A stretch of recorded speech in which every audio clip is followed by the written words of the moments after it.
vobiscum, et cum spiritu tuo, sequentia Sancti Evangelii secundum Ioannem. gloria tibi, Domine.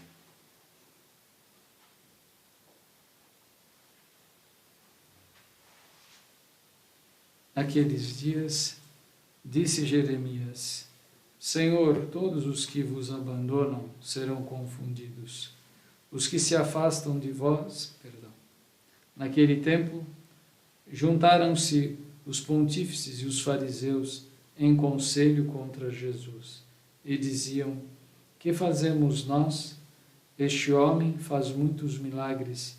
Se o deixamos continuar assim, crerão todos nele, e virão os romanos e destruirão a nossa cidade e a nossa nação.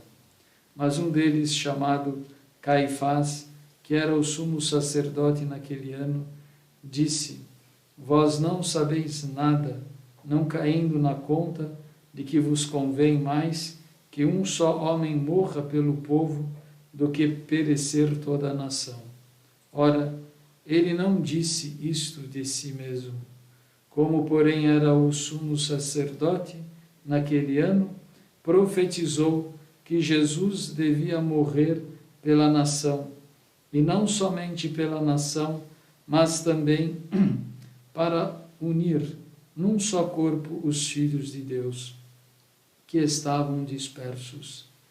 Desde aquele dia, pois, decidiram dar-lhe a morte.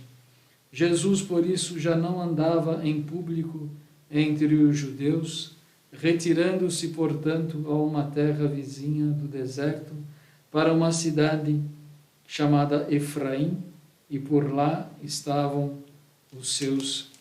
com seus discípulos. Laus tibi, Cristo.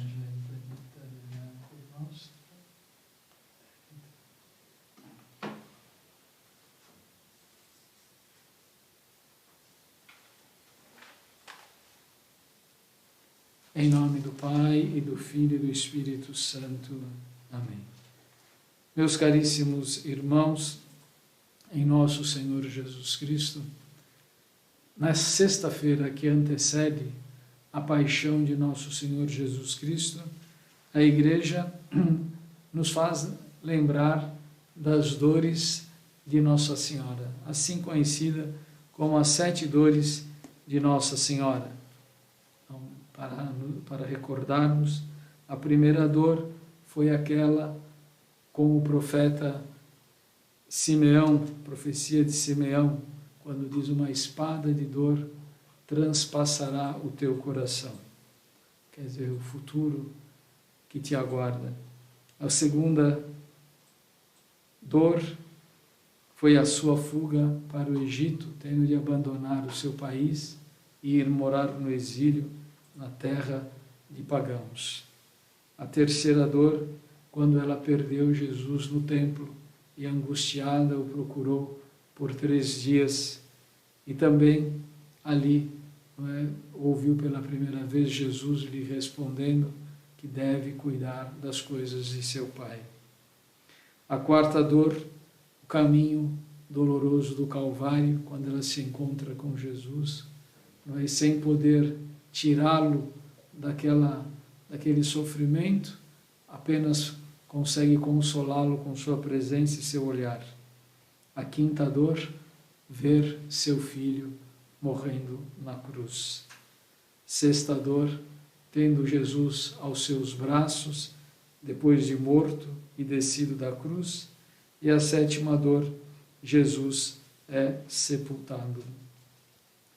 Meus irmãos, poderíamos ainda falar de uma outra dor de Nossa Senhora. Essas dores foram do relacionamento dela diretamente com nosso Senhor Jesus Cristo. Mas ela também sentiu dor por ver cenas como estas que nós acabamos de ouvir a narrativa, de saber disto.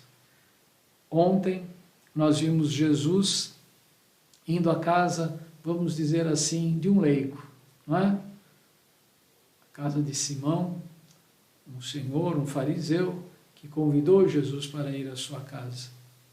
E agora nós estamos ouvindo a narrativa das grandes autoridades judaicas, não é? O sumo sacerdote, não é?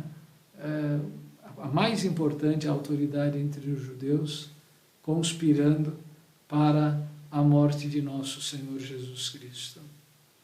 E uma dor, com certeza, passava pelo coração de Nossa Senhora, que acompanhou Jesus o tempo todo. Era a falta da correspondência à graça recebida por parte de muitas pessoas. Porque foram muitas as pessoas que Nosso Senhor ajudou, realizou milagres. E como, apenas lembrando uma delas, aqueles 10 homens leprosos, né, que Jesus os curou, apenas um voltou para agradecer. Os outros foram embora, não estavam nem aí. E certamente isso é uma dor, ver a falta da correspondência à graça divina. E queremos, então, neste dia em que as autoridades que quiseram destruir a Jesus, precedida ontem por aquele homem, que pai de família, que recebeu Jesus de qualquer modo, sem se organizar, sem purificar a sua fala, o seu pensamento. Queremos pedir que as dores de Nossa Senhora nos sejam causa para meditarmos sobre a nossa falta de correspondência. Cada um vai ter de dar contas a Deus, como disse na profecia de Jeremias. Cada um vai dar contas a Deus, mas quem teme a Deus, quem vive na amizade com Deus, não tem o que temer. Os homens, os grandes deste mundo, tenham certeza de que se não viverem correspondendo à graça, e a graça é sempre proporcional ao cargo, à função que a pessoa exerce, então nunca a pessoa pode dizer, eu sou um pai de família, mas Deus não me deu graça para ser pai de família. Não, está mentindo, porque você recebeu a graça própria do seu estado de vida. Vamos pedir que cada um de nós corresponda à graça, porque uma vez correspondendo à graça de Deus, a nossa vida adquire uma grande sintonia com Deus, adquire sentido. Eu sei para que eu existo. Eu sei para que eu nasci. E isto traz para a pessoa uma grande alegria. Aquilo enche a alma da pessoa, não é? Então eu sei exatamente o que eu quero, eu vejo que isso foi uma graça de Deus, não é? E por isso enche a alma de alegria. Certa feita, eu conversava com um casal, não é? Que estavam celebrando 10 anos já de casados. Eu falei, ficou alguma dúvida que essa foi a graça de Deus para vocês? Não tem a menor dúvida, não é? Eu tenho toda a vida, minha vida tem esse sentido, porque era isso que eu vi que era a vontade de Deus, e foi isso que eu quis fazer, e por isso me encontro feliz no que estou fazendo. Uma boa resposta, não é? Mas cada um também tem de dar a sua resposta para Deus.